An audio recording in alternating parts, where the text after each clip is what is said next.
Friends, Kylen Schulte's father is appealing for some help solving the newlyweds slaying.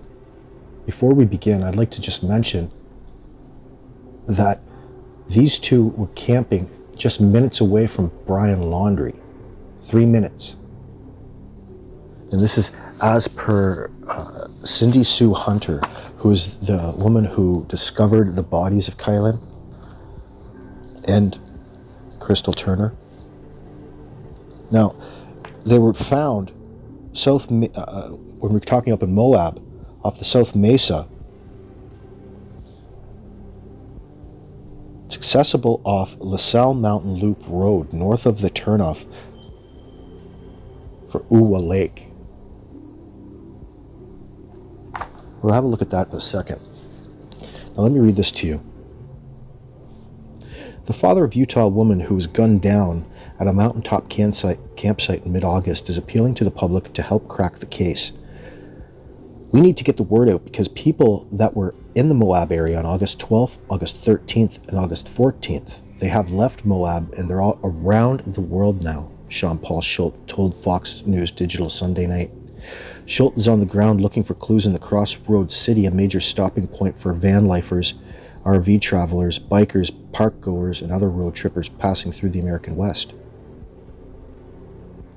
He's asking for anyone who may have driven by the road known as FR 4651 from around August 12th to 14th to check their dashcam videos for any vehicles that may have been in the area headed to or from Sal Loop Road southeast of Moab.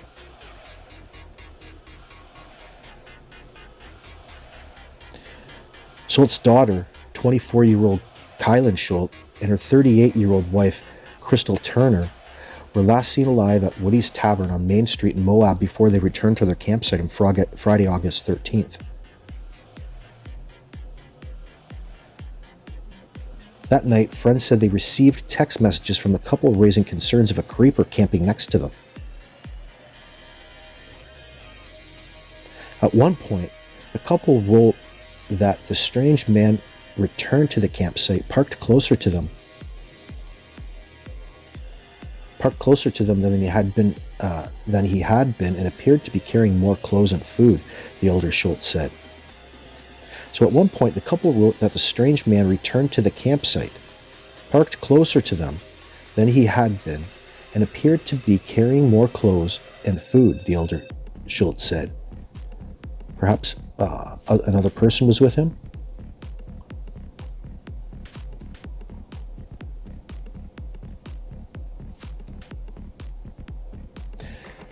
The car is the clue, and where we want to get food and clothes is another clue, Schultz said.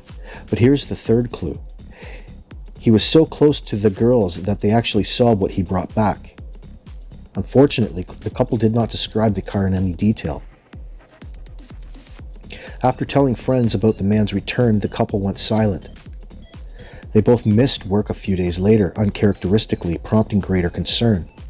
When they missed shifts Sunday and Monday, both jobs called the police and reported them missing, the elder Schultz said. Cindy Lou Hunter, the acquaintance who had met Schulte and her father in the past, was on the phone with him as she drove up LaSalle Loop Road on August 18th to search for the couple.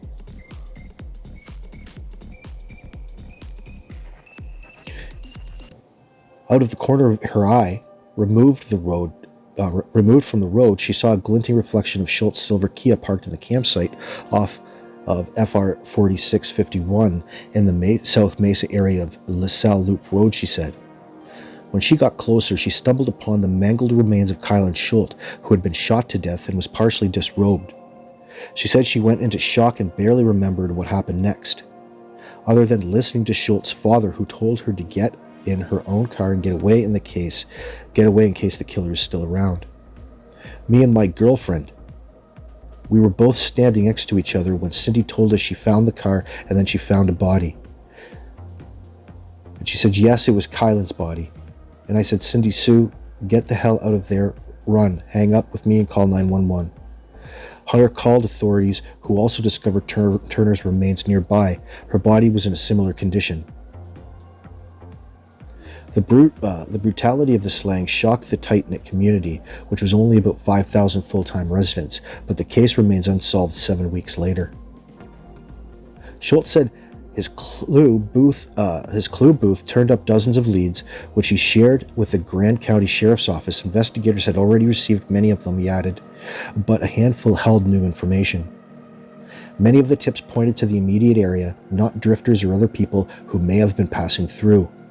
Hunter said she believed someone targeted the same-sex couple in a hate crime.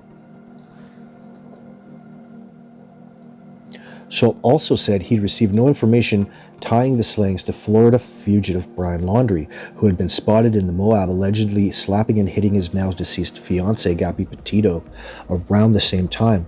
Nor is there a tie to John Freeman Colt, a sex offender who escaped a Kansas mental institution in June and remained on the run, hiding out at state and national parks until Utah deputies recaptured him last week. After seeing how an abundance of tips pouring in over social media has led to new developments in Petito's case, Schulte said he's hoping that witnesses are out there with more information on what happened to his daughter. The Grand County Sheriff's Office did not immediately respond to multiple requests for comment.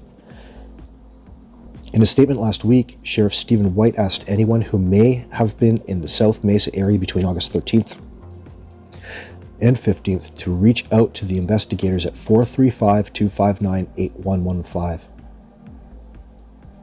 And thank you, Michael Ruiz, for the use for this great article. Timely, thank you.